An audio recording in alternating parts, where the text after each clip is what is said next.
Kali ini kita akan membahas tentang pemerintahan lokal yang ada di Indonesia, khususnya di Surabaya.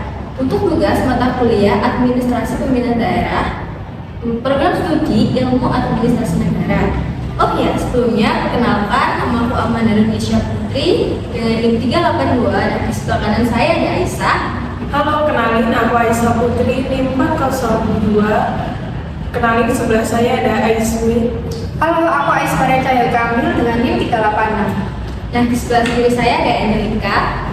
Halo, Angelika dengan NIM 392. Sebelah saya ada Maya. Halo, nama aku Maya dengan NIM 391. By the way nih, kalian asalnya dari mana aja nih? Kalau aku dari Lampung. Ais? Aku Surabaya. Kalau Angel? Aku dari Ponorogo. Maya? Aku sendiri Surabaya. Oh, kamu sendiri dari mana? Aku dari Surabaya sih. Warlock ya, Warlock. Iya.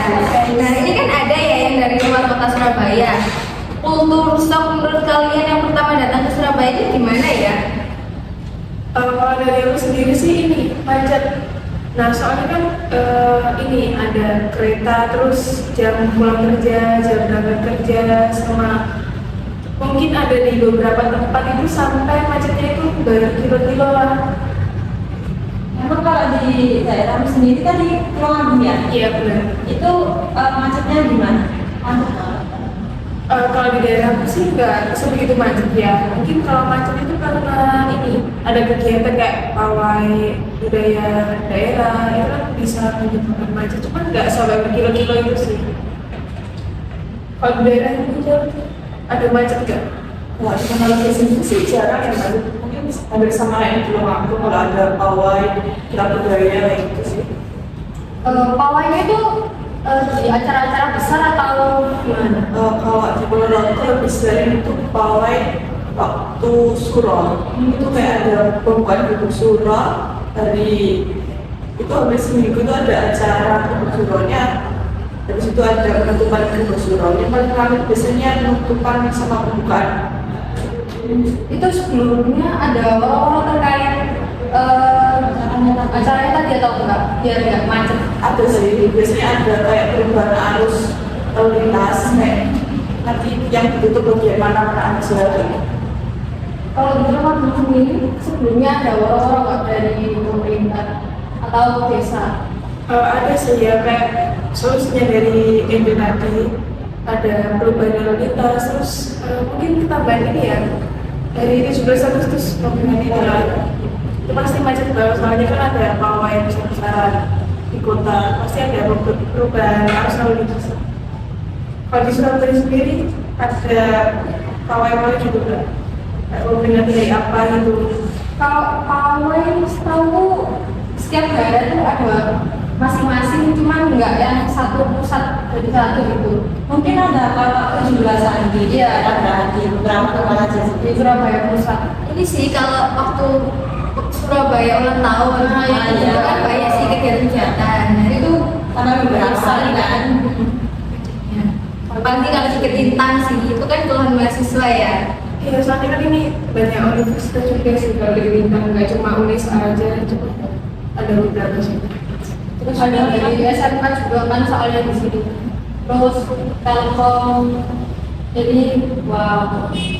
Terus juga kan di Surabaya nggak cuma orang Surabaya aja sih, jadi kayak ada Sidoarjo kerja, Sidoarjo kuliah atau luar kota yang dari luar kota, gitu. Jadi kan menambah Macet banget. Apalagi ini sih anak kos ya. Kalau anak kos kan mungkin satu kos biasanya dihuni 10 orang, ntar motornya juga 10 sendiri-sendiri, satu kantor sendiri-sendiri. Terus kalau penanganan mobilnya sendiri gimana?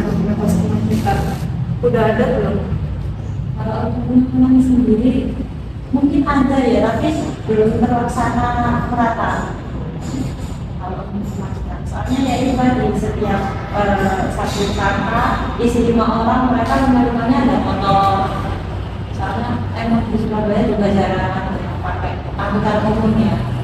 Masih belum sepopuler di apa di desa. Kayak angkot pun mungkin sekarang kayaknya udah menurun deh yang naik angkot cuma beberapa. Ya, sekarang ada itu karena yang Surabaya sama Wirawiri Surabaya. Surabaya. Tapi pas ke Surabaya gue lebih suka pakai kendaraan pribadi ya daripada pakai kendaraan. Lebih cepat ya. Iya. Iya. Padahal kan lebih praktis pakai kendaraan umum seharusnya. Iya, sama ya, mengurangi polusi udara juga kan, kemacetan juga. Tapi kemarin sempat ada demo nggak sih tentang bukan demo ya, mungkin para supir angkot itu sempat Oh iya. kayak Wirawiri dengan tersaingi ada Wirawiri, ada Surabaya, ujungnya kan sama pemerintah di alokasikan supaya buat mereka itu dilatih supir, terus mereka dijadiin supir bis. Kalau angkot kan ini ya nggak ada AC-nya, satu aja mungkin nggak ada yang minatnya dikit. Kalau Wirawiri kan sekarang kan udah ber-AC, itu mereka bisa menarik Tapi juga isi juga sih lebih apalagi kan iya banyak kan Gen Z lah kita nggak siapa sih yang mau sekarang panas-panasan terus yang naik angkot. Nah kan ini kita mau membahas panas-panas, gimana Angel? Apa ada kultur sampai di Surabaya? Sih sebagai warga Ponorogo yang tinggal di desa masih setuju ya. Pertama kali kesini kayak, waduh panas banget ya di Surabaya. Padahal di Ponorogo tuh ya, banyak ya yang pakai kendaraan pribadi ya. Tapi kan panasnya enggak sepanas di Surabaya. Surabaya itu anginnya kayak panas gitu ya. Dengan terus aja. tapi emang udah kalau baru pulang terus udah sampai ke Surabaya itu anginnya kerasa beda banget. Cuacanya kayak di dimensi lain. Angin Surabaya sama angin di kota kalian berarti ya beda vibes-nya. Iya, soalnya ini gak sih masih banyak pohon-pohon. Iya, masih kayak asli lah. Sebenarnya pohon. Di Surabaya ada sih, di jalan-jalan masih rata-rata banyak pohon, tapi kan sering Dipangkas. dipangkas. Artinya mungkin kalau mencegah kalau ada tumbang waktu hujan. Soalnya Surabaya kalau hujan ada ngawur. Angin kenceng ya, Kenceng. banyak tumbuh juga kan ke hujan, nanti juga berbahaya gitu ya. Rumput apalagi itu kan pokoknya tinggi-tinggi. Nah, rata-rata daerah situ silang. Tapi bukannya Surabaya ini ya jarang hujan ya. Iya, kayaknya Kalau masih hujan ya. Mas kayak sekali hujan tuh bisa ini banjir hujan gitu loh. Seperti itu. Nah, banjir mungkin beberapa daerah, tapi lumayan sih udah barang-barangnya itu banyak, nggak kayak dulu yang tapi mungkin lebih Masih masa pembangunan ya sih. Jadi masih beberapa bertahap lah kalau permasalahan banjir di Surabaya. masyarakatnya soalnya kurang aware sih kalau barang-barang sampahnya itu masih mau yang simple, mau instan, mereka itu tinggal buang untuk buang, makanya tersumbat gitu kan. Tapi itu kemarin waktu perbaikan gorong-gorong itu serentak gak sih sampai macet banget ya dari Di Surabaya Barat itu kayaknya pembangunan gorong-gorong kan itu yang sampai terhubung jalan. Dan itu pun sampai kan ada 2 jalan ruas yang harusnya arah pulang dibagi 2 buat jalan sama buat jalan arah pulang sama balapan gitu sih. Karena itu benar-benar di blok jalannya buat pembangunan gorong-gorong tadi. Gitu sih. Tapi ada beberapa yang mangkrak nggak sih? Iya ada beberapa. Kadang masih ada tulisannya hati-hati di jalan, aku ganggu perjalanan Anda gitu kan. Kayak di jalan mana ini? Majen ya? Majen itu masih beberapa lah ada. Oh, itu sampai sekarang. Iya masih. Bahkan di dekat rumah kan dekat Majen kan itu juga masih dibangun. Cuman ya udah mau selesai lah. Berarti sampai minggu-minggu lah. Iya udah dari beberapa hari yang lalu. Nah, udah lama nggak sih itu Ais? Dari minggu kemarin nggak sih? Minggu kemarin bulan kemarin nggak sih? Bulan kemarin kayaknya udah mulai bongkar-bongkar lama ya. Positif tinggi aja. Anaknya masih masih mau hobi gitu. Tapi emang permasalahan yang paling paling sering diomongin sama beberapa teman itu jalan Surabaya itu berlapis. Tahu nggak? Gimana itu? Lubang? Berlapis. Jadi jalannya kalau ada lubang ya dari lubang Oh, aja. cuma ada lubangnya. Jadi kayak yang satu lurus, yang satu agak Iya.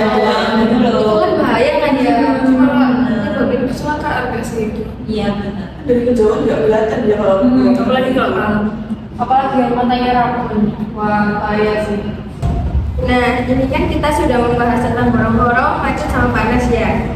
Menurut teman-teman, ada lagi nggak ya keresahan lain yang kalian rasain sejauh ini?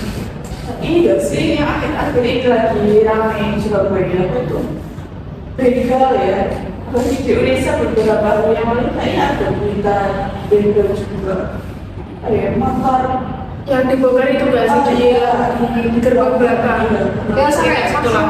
Twitter nggak sih? Iya, maksudnya sempat ramai banget. Kalian kan sebagai anak kos ada nggak kekhawatiran lain kalau pulang malam-malam apalagi begal kan termasuk kejahatan ya? Terus selain itu ada motif lain mungkin pakai benda tajam sajam. Kalian gimana kayak gitu? Mungkin ini ya kalau yang organisasi biasanya kan rapat sampai pulang malam-malam. Nah itu pun kebetulan yang UNESCO ada peraturan baru kalau gerbang portalnya parkir itu ditutup jam 6. Jadi parkirnya itu jadi di Taman Geo. Nah terus kayak takut pulang malam nih nanti takutnya dicegat tak apa. Soalnya kan juga banyak begal. jadi membatasi kalau pulang biasanya bisa bebas kan, jadi jam 8 jam 9 tuh kayak udah harus pulang. Tapi kalau ada begal itu kan Tapi ini menurut kalian daerah Cipinang ini ramai apa sepi? Kalau buat rame sih rame pas di jalan raya aja ya. Kalau sekitar kampus tuh sepi ya, sepi. Kalau di dalam kampus paling cuma ada anak yang rapat-rapat gitu aja sih. Tapi emang itu harus hati-hati banget loh, soalnya udah merata bedanya nggak cuma di daerah sini aja. Takutnya kalian kalau mau kemana-mana, mungkin mau ke TP atau kemana gitu ya.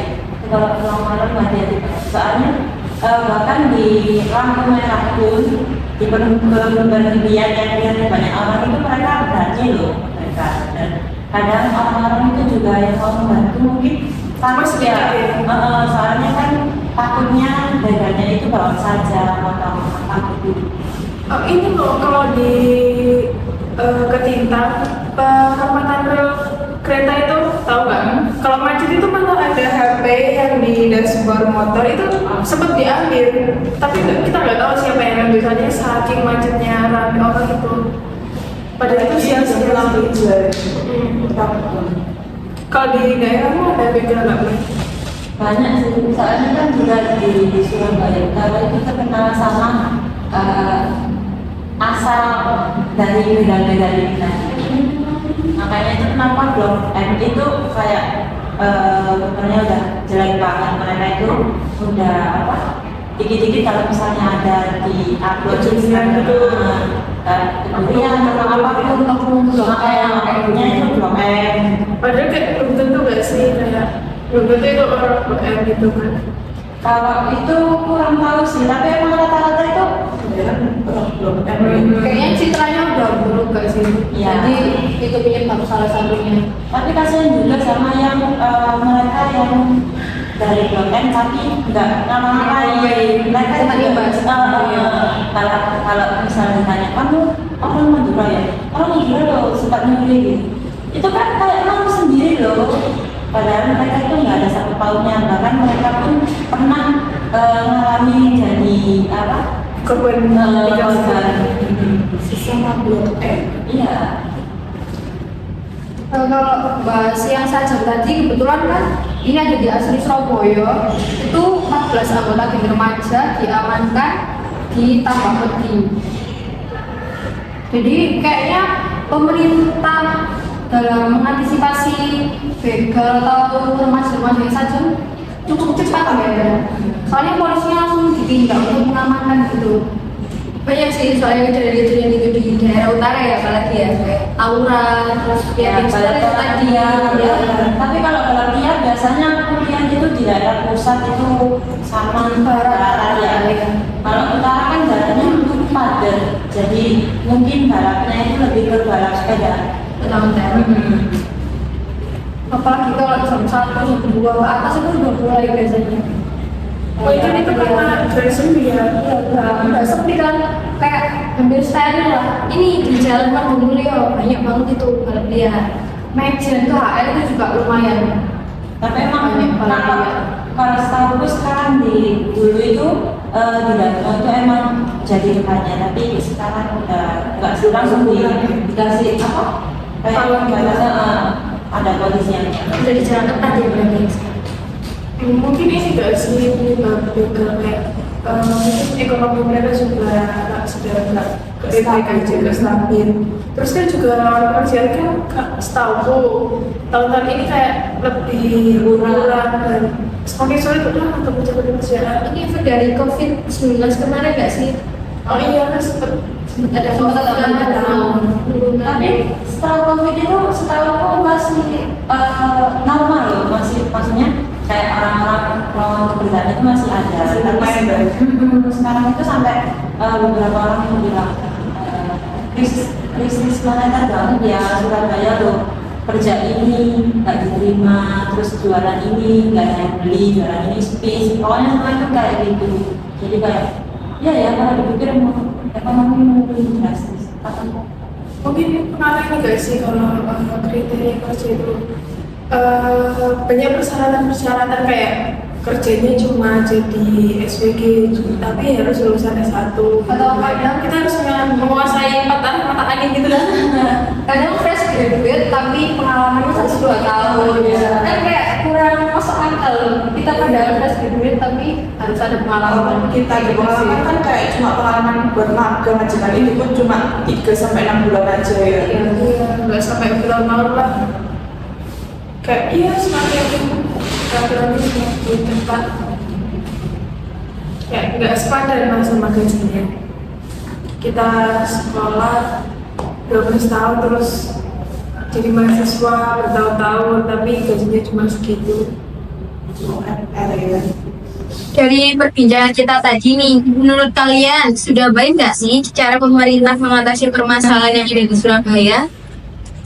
Kalau menurutku sih nggak semua kerjaan terselesai, nggak semua permasalahan itu udah diatasi.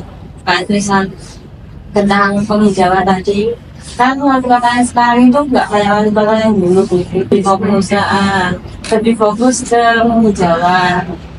Terus kalau yang sekarang kan lebih ke bangunan di, terus cepatnya itu ke yang tadi bagel sama apa itu